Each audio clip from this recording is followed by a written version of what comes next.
On the morning of April 25, 1986, a Friday, 49,360 people woke up in a city that had everything. Pripyat, Ukraine, sat just 3 kilometers from the Chernobyl Nuclear Power Plant. But it didn't feel like a place built around a reactor. It felt like the future. There was a hospital with over 400 beds and a large maternity ward, 5 schools, an Olympic-sized swimming pool, a cinema, a hotel, a palace of culture with a theater, a boxing ring, a gymnasium, and a hall that held concerts, poetry readings, and Friday night discos. And just off the central square, gleaming in the spring sunlight, a brand new amusement park. Freshly painted bumper cars, swing boats, and a bright yellow Ferris wheel standing tall against the sky. It was all set to open in just 6 days for the May Day celebrations on May 1st. No one had ridden any of it yet. No one ever would. The average age in Pripyat was 26. This was a city of young engineers, young teachers, young families with small children. On that Friday morning, more than 16,000 children under the age of 16 got dressed, ate breakfast, and walked to school through rows of white apartment buildings, past trees that had finally started to bloom. Spring had come late that year, but now it was here.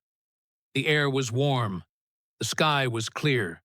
It was the kind of morning that made people start thinking about the weekend. And the weekend had a lot to offer. The May Day holiday was less than a week away, and the whole city was preparing. In the grocery stores, lines were already forming. People stocked up on sausage, bread, vodka, beer, and fresh produce. In the Soviet Union, May Day meant campfires in the forest, long afternoons at the dacha, picnics by the river with family and neighbors.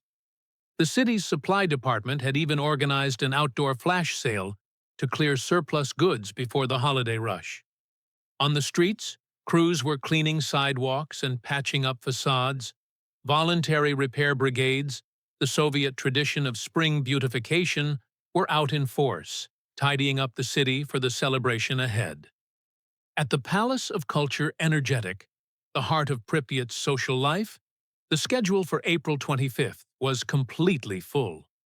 A Children's Pioneers Festival in the morning, a rehearsal for the youth vocal studio, a poetry evening dedicated to peace, a meeting with soldiers who had served in Afghanistan, a paid concert to collect donations for the Soviet Peace Fund, and in the evening, a gathering to mark the upcoming International Labor Day.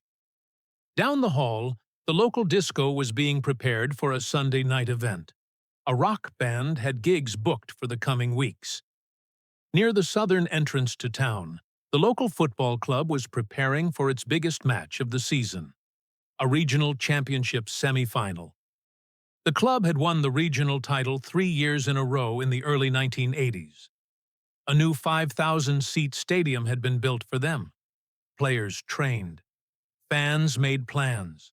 The pitch was ready. The match was set for the next day. Elsewhere in the city, blueprints were being drawn for Pripyat's future. The chief architect had just hosted a delegation from the Design Institute in Kiev. They were planning the city's 6th residential district to be built on reclaimed land by the river, to house the workers who would operate 2 new reactors being added to the Chernobyl complex.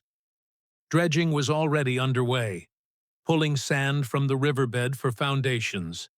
When the expansion was complete, Pripyat was projected to grow from 50,000 to 200,000 people. New streets were being named.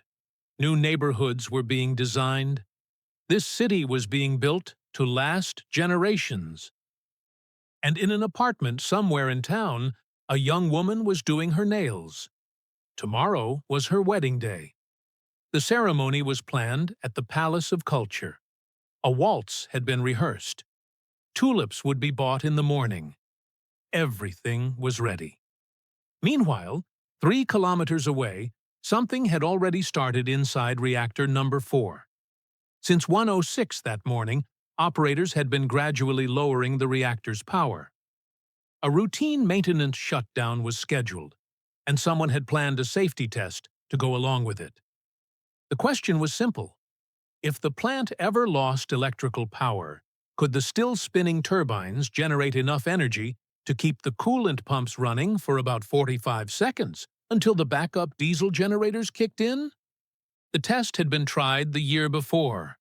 The results were poor. New equipment had been installed.